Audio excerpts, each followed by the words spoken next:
We had a good day two. Probably not as good a day one as we would have liked. Had a little inclement weather that cut us short. And as you guys know, we had to push today back a little bit to avoid the weather. So we're 2 for 2 with a little bit of weather issues. But I thought the kids pushed harder today. I think the little bit of time off before they started got them. The first day they weren't quite ready to go, because we gave them about 3 or 4 days off since their last thing they had done. So we had to push them a little harder the first practice on Monday, but today was much more energy and much more passion and a lot less mistakes. So tomorrow we're looking forward to putting the pads on. These first couple of practices, you spend extra time maybe looking at the freshmen and newcomers especially, kind of see what you kind of got in your hand. So whatever you noticed from those guys. Yeah, I try to do that all the time, but like I said, the first practice got cut a little short, so we got to see maybe 75% of the practice. And got to see a little bit of those guys. Then I got to see more today, but I want to reserve judgment, so I'll watch the tape. There's some good players out there in that group. I'm really proud of the way they're competing right now. You know, the 3 defensive linemen are rolling in kind of with the 3s and 4s, and their energy, and they're playing a lot harder than the other guys, which tells me they're hungrier than the older guys. Freshmen are doing Yeah, freshmen are. The 3, Tyler Clark, Mikael Carter, and David Marshall, all 3, they're playing with good motors and playing hard, which was probably the biggest pleasant surprise because of our depth issue there that I've seen so far. But now they got to sustain it, and they got to do it with the big boy pads on. Did David surprise you at all how big he was coming in here this summer? Marshall? Yeah, Marshall. Yeah. No, I've known David since he was a 9th grader actually, and seen him a long time. He's progressed naturally, and I don't know whether, I guess there was a misnomer somewhere that he was going to maybe be an outside backer, but that was never the case for us. We kind of thought he'd be where he was, and he's more of a, you know, the hybrid 6 technique, 5 technique type guy that can play more stuff, which is where we're probably the most thin right now. You mentioned the depth on the defensive line. Obviously, fans and media are concerned with the quarterback battle. Is there one area, though, that is the most concerning for you at this moment? I would say every position is a dead tie. Okay. Because all you guys have got the secondary anointed, and you're worried about the quarterback. But there's 22, plus the kicker and the punter, so we're at 24 that I'm very concerned about, and they're all equal. Kirby, has the Whitecaps kind of built on what they did in the spring? What's been your impression these first 2 days? So far, I think the freshmen have played harder. They got more energy.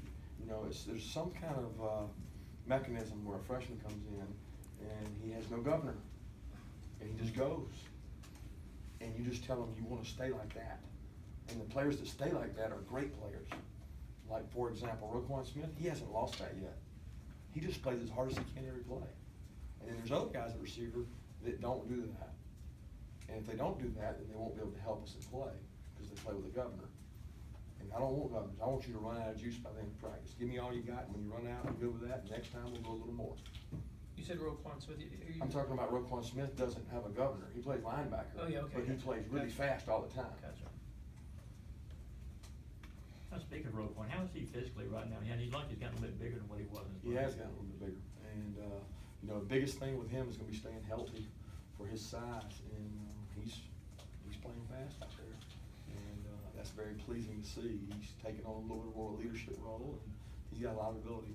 He's just got to continue to work the same way. All was fine with Rochester after it looked like he came off for a little bit yesterday. Yeah, I didn't notice that. He probably got tired. He tends to get tired. So I don't know of any injuries. He just, you know, might have been something to do with his shoes. I couldn't tell you. There's sharp shoes problems out there for y'all. There are problems when they wear their high school shoes. Well, how about We corrected that, by the way. I was gonna say, how about Shaqiri? I saw him on the bike. Is he dealing with it? He got a little bone bruise. And we think he's gonna be fine. It's just it's really a painful injury for a couple days, and he didn't have all his flexion, so we think he'll be day to day, but back soon.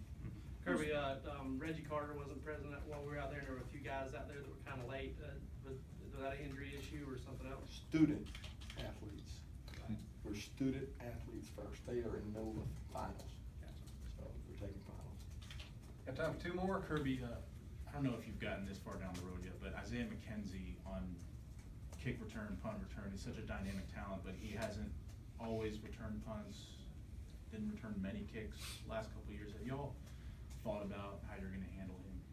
Yeah, we're at an open competition there. I do think he's a dynamic player, like you mentioned, but we're having an open competition. I think he's a better punt returner than he is a kickoff returner, but he's good at both. Reminds me of when I was at Alabama, we had Javier. He was not a great kickoff returner, but he did return them, and that's a little bit how Isaiah is.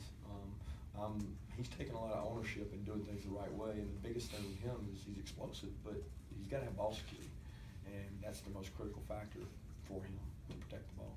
You talk about your depth, and it tailback behind Nick and those guys, and there's like, I think he's number 24, a walk-on or somebody there. Can you tell about who that is? And Yeah, so first of all, we got Brendan Douglas, who's played a lot of snaps here. He's been playing, it seems like, here forever.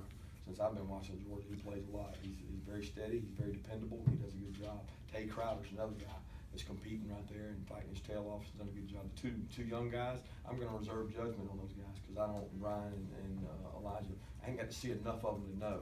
I know Elijah's got the right kind of intensity, and he plays with the right attitude and demeanor, and he's picking things up quickly, but we haven't seen enough to know. They've never put a pad on at the University of Georgia yet, so I'm not gonna have them ready. And then the young kid is Prather Hudson, the kid that we brought in from Brookstone in Columbus, who has done a phenomenal job in summer workouts and really competes hard, and we think he'll be a good player for us. Thank you. Thank you guys. Thanks.